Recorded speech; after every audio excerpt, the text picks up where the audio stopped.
আসসালামু আলাইকুম, welcome back to my channel. আমার আজকের রেসিপি গরুর মাংস। আমরা অনেকেই আলু দিয়ে গরুর মাংস খেতে অনেক বেশি পছন্দ করি, তবে আলু দিয়ে গরুর মাংসটা অনেকেই পারফেক্টভাবে রান্না করতে পারি না। আবার রান্না করলেও ভালোভাবে মাংসটা সিদ্ধ হয় না, ঝোলটা অনেক সময় ঘন হয় না। এই সব কিছুর সমাধান নিয়েই আজকে আমি আলু দিয়ে গরুর মাংস রান্না করে দেখাবো। পারফেক্টভাবে কিভাবে করবেন সেটাই আজকে দেখাবো। তো প্রথমে চুলায় একটা পাত্র বসিয়ে নিয়ে পরিমাণ মতো এখানে আমি সরিষার তেল নিয়েছি। তেলটা প্রথমে একটু কম করে নিতে হবে। এর ভিতরে আমি 3টার মতো আলু ছোট ছোট পিস করে হলুদ, লবণ এবং মরিচের গুঁড়া দিয়ে মাখিয়ে এই তেলের সাথে ভালো করে একটু ভেজে নিচ্ছি। আলু দিয়ে গরুর মাংস রান্না করলে আলুটা যদি প্রথমে একটু ভেজে নেওয়া হয় তাহলে ওই আলুটা খেতে বেশি ভালো লাগে। তো আমি একটু সময় নিয়ে আলুটাকে ভেজে নিচ্ছি। চুলার আঁচটা কমিয়ে দিতে হবে। তো দেখতেই পাচ্ছেন আলুটা ভেজে নেওয়া হয়ে গিয়েছে, চুলা থেকে উঠিয়ে নিয়েছি। এখন আমি আবারও পরিমাণ মতো তেল দিয়ে নিচ্ছি। এখন দিয়ে দিলাম পেঁয়াজ কুচি। আমি এখানে 3টা মিডিয়াম সাইজের পেঁয়াজ দিয়েছি। গোটা মশলা দিচ্ছি 4-5টার মতো দারুচিনি, লবঙ্গ দিচ্ছি 5-6টার মতো, তেজপাতা দিয়েছি 4টার মতো, কালো গোলমরিচ দিয়েছি 10-12টার মতো, আর ছোট এলাচ বা সাদা এলাচ থেতো করে দিয়েছি 4-5টার মতো। এখন সব উপকরণগুলোকে তেলের সাথে ভালোভাবে একটু ভেজে নিচ্ছি। খুব বেশি ভাজবো না। পেঁয়াজের কালারটা যখন এরকম চেঞ্জ হয়ে আসবে, নরম হয়ে আসবে, এই পর্যায়ে এর ভিতরে দিয়ে দিচ্ছি আদা বাটা 1 টেবিল চামচ পরিমাণ, রসুন বাটা দিয়ে দিচ্ছি 1.5 টেবিল চামচ পরিমাণ, আর এখন আমি জিরা বাটা দিয়ে দিব 1 টেবিল চামচ পরিমাণ। আপনারা চাইলে জিরার গুঁড়াও এখানে ব্যবহার করতে পারেন। আর দিয়ে দিচ্ছি 2টা কাঁচামরিচ নিচ থেকে একটু কেটে নিয়েছি। আবারও তেলের সাথে খুব ভালোভাবে মশলাটাকে কষিয়ে নিচ্ছি। যেহেতু আদা রসুনের কাঁচা গন্ধ আছে, এজন্য তেলের সাথে ভালোভাবে নাড়াচাড়া করে একটু ভেজে নিচ্ছি। তো কিছুক্ষণ ভেজে নেওয়ার পরে এর ভিতরে আমি সামান্য পরিমাণ পানি দিয়ে নিলাম, মশলাটা যেন পুড়ে না যায়। এখন আমি এর ভিতরে কিছু গুঁড়া মশলা অ্যাড করব।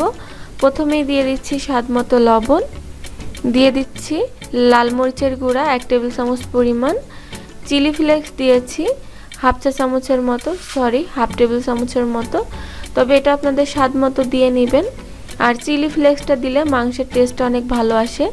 হলুদের গুঁড়া দিলাম 1 চা চামচ পরিমাণ, ধনিয়ার গুঁড়া দিয়ে দিলাম 1 চা চামচ পরিমাণ। এখন সব মশলাগুলোকে ভালো করে কষিয়ে নিচ্ছি। হলুদের গুঁড়াটা আপনারা আপনাদের পরিমাণ মতো দিয়ে নেবেন, যদি লাগে পরে আরও দিয়ে নেবেন। তো মশলাটাকে খুব ভালোভাবে কষাতে হবে।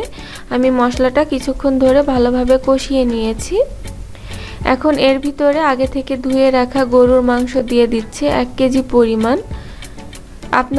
আমি যে পরিমাণ মশলা এখানে ব্যবহার করেছি, আপনারা এই মশলায় 1 থেকে 1.5 কেজি পরিমাণ গরুর মাংস রান্না করতে পারবেন। তো এখন আমি গরুর মাংসটাকে মশলার সাথে ভালোভাবে কষিয়ে নিব, তাই ভালোভাবে নাড়াচাড়া করে নিচ্ছি। মাংস রান্না ভালো হতে গেলে মশলাটা খুব ভালোভাবে কষাতে হবে এবং মাংসটাও খুব ভালোভাবে কষাতে হবে। যত ভালো কষানো হবে মাংস রান্নাটা খেতে ততই বেশি ভালো লাগবে। তো মাংসটাকে আমি খুব ভালোভাবে একটু নাড়াচাড়া করে নিচ্ছি। তো দেখতেই পাচ্ছেন এখানে কিন্তু আমি আর কোনো পানি ব্যবহার করিনি। ভালোভাবে যখন মশলার সাথে মাংসটা মেশানো হয়ে যাবে তখন আমি ঢাকনা দিয়ে ঢেকে দিব। তো ঢাকনা দিয়ে ঢেকে দিচ্ছি 9 থেকে 10 মিনিটের জন্য। তো ফিরে আসলাম 9 থেকে 10 মিনিট পরে। দেখতেই পাচ্ছেন এখানে অনেক পানি বের হয়েছে। আমি কিন্তু মাংসে কোনো পানি দিইনি, এটা মাংস থেকেই বের হয়েছে। এখন নিচ থেকে একটু ভালোভাবে নাড়াচাড়া করে দিয়েছি। আবারও আমি ঢাকনা দিয়ে ঢেকে দিচ্ছি, পানিটা শুকিয়ে আসা পর্যন্ত অপেক্ষা করছি। তো ফিরে আসলাম, পানিটা শুকিয়ে গিয়েছে আর তেলটা উপরে উঠে গিয়েছে। এখন ভালোভাবে নাড়াচাড়া করে মাংসটাকে কষাতে হবে। আমরা এর আগে কিন্তু ভালোভাবে মাংসটাকে কষাতে পারিনি, তাই এখন খুব ভালোভাবে মাংসটাকে কষিয়ে নিতে হবে। আর আমি মাংসে সরিষার তেল ব্যবহার করেছি।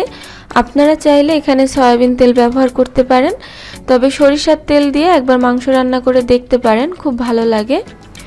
আর দেখতেই পাচ্ছেন আমি মাংসটাকে কষিয়ে একেবারে কালারটা চেঞ্জ করে ফেলেছি। তো এইভাবে মাংসটা কষাতে হবে। এখন আমি এর ভিতরে দিয়ে দিচ্ছি পানি।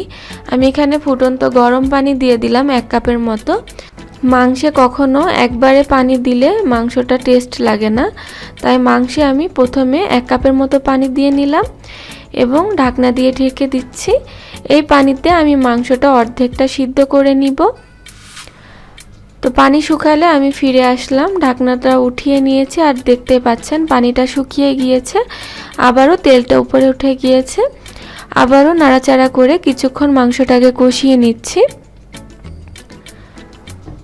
তো পানিটা একবারে দিব না, না দিলে তাহলে মাংসটা খেতে বেশি ভালো লাগবে। এখন আগে থেকে ভেজে রাখা আলু মাংসের ভিতরে দিয়ে দিলাম। আবারও একটু আমি নাড়াচাড়া করে কষিয়ে নিব আলুর সাথে মাংসটা। আলুটা যদি আগে দিয়ে দিতাম তাহলে আলুটা সিদ্ধ হয়ে যেত আর মাংসটা সিদ্ধ হতো না, তাই আলুটা এই পর্যায়ে দিলেই ভালো। তো আমার আলু আর মাংসটা আবারও কষানো হয়ে গিয়েছে। এখন এর ভিতরে আমি ফুটন্ত গরম পানি দিয়ে দিব। তো অবশ্যই গরম পানি দিতে হবে। আমি গরম পানির কোনো পরিমাণ বলছি না, যে যার ইচ্ছা মতো পানিটা দিতে হবে। তো পানিটা এমনভাবে দিতে হবে যেন মাংসটা পুরোপুরি সিদ্ধ হয়ে যায় আর যতটুকু ঝোল করা ততটুকু যেন ঝোল থাকে। তো পানিটা দেওয়া হয়ে গেলে আমি আবারও ঢাকনা দিয়ে ঢেকে চুলার আঁচটা একেবারে কমিয়ে দিব। তো দেখতেই পাচ্ছেন কিছুক্ষণ পরে মাংসটা সিদ্ধ হয়ে গিয়েছে আর ঝোলটাও দেখতে পাচ্ছেন। আমি এর থেকে আর বেশি ঝোলটা কমাবো না, যেহেতু আলু দিয়ে মাংস রান্না করেছি। চুলা থেকে নামানোর পরে কিন্তু মাংস ঝোলটা আরেকটু শুকিয়ে যাবে। তো এর ভিতরে আমি ভাজা জিরার গুঁড়া দিয়ে দিলাম 1/2 চা চামচের মতো। তো একটু নাড়াচাড়া করে দিচ্ছি। এই পর্যায়ে চুলার আঁচটা একেবারে কম রাখতে হবে। তো এই পর্যায়ে আমার মাংস রান্নাটা প্রায় হয়ে গিয়েছে। এখন আমি চুলার আঁচটা কমিয়ে দিয়ে 5 মিনিটের জন্য চুলার উপরে রেখে দিব। তো ফিরে আসলাম 5 মিনিট পর। দেখতেই পাচ্ছেন মাংসের কালারটা কতটা ইয়াম্মি হয়েছে। তো অবশ্যই বাসায় ট্রাই করবেন আর আমাকে কমেন্ট করে জানাবেন আমার আজকের রেসিপি আপনাদের কাছে কেমন লাগলো। কমেন্ট করে জানাবেন। ভিডিও ভালো লাগলে অবশ্যই একটা লাইক দিয়ে দিবেন। আজকে আমি এখানেই বিদায় নিচ্ছি। সবাই ভালো থাকবেন। আল্লাহ হাফেজ।